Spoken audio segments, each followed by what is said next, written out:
Statement ఇచ్చారు. విద్యాశాఖ మంత్రి గారు ఫీజు రిమెంట్స్ పథకం కోసం చంద్రబాబు నాయుడు గారు నేను డబ్బులు అడుగుతున్నా, ఆయన ఏం మాట్లాడలేదని. దాని మీద మీ స్పందన ఏంటి?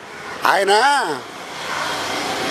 మామూలు ఆఫ్రికా కంట్రీస్ నుంచో లేకపోతేనేమో యూరోపియన్ కంట్రీస్ నుంచో రాలేదు చంద్రబాబు నాయుడు గారు. చంద్రబాబు నాయుడు గారు ఎవరో తెలీదా లోకేష్కి? ఈయన కొత్తగా అడగడం ఏంటి, ఆయన డబ్బులు బిచ్చం వేయడం ఏంటి? ఇద్దరు వెళ్ళి అక్కడ మోడీ నేను అడుక్కుంటే వాళ్ళు బిచ్చం వేస్తారు.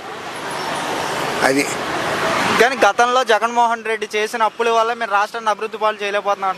ఏమండి, ఏ గవర్నమెంట్ వచ్చినా పాతవాడు తప్పులు చేశాడు. నువ్వు పాతవాడు తప్పులు చేశాడు, తప్పులు చేశాడు.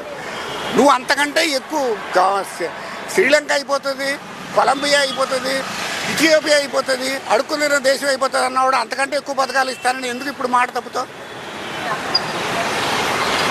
ఇప్పుడు డిప్యూటీ సీఎం పవన్ కళ్యాణ్ గారు ఉన్నారు. గతంలో ఏ చిన్న ఇష్యూ జరిగినా ఎందుకు వచ్చిన కూడా ఆయన ఎన్నుకున్నామంటే చెప్పించి కొట్టాలి. నేనైతే అదే అంటాను.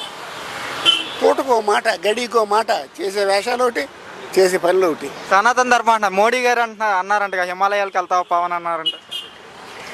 గొడవలుడు కాషాయం కట్టుకున్నవాడు రాజకీయాలు ఎందుకు? హిమాలయాలకు ఎవడతాడు? గోచి పెట్టుకుని సాధువులు వెళ్తారు.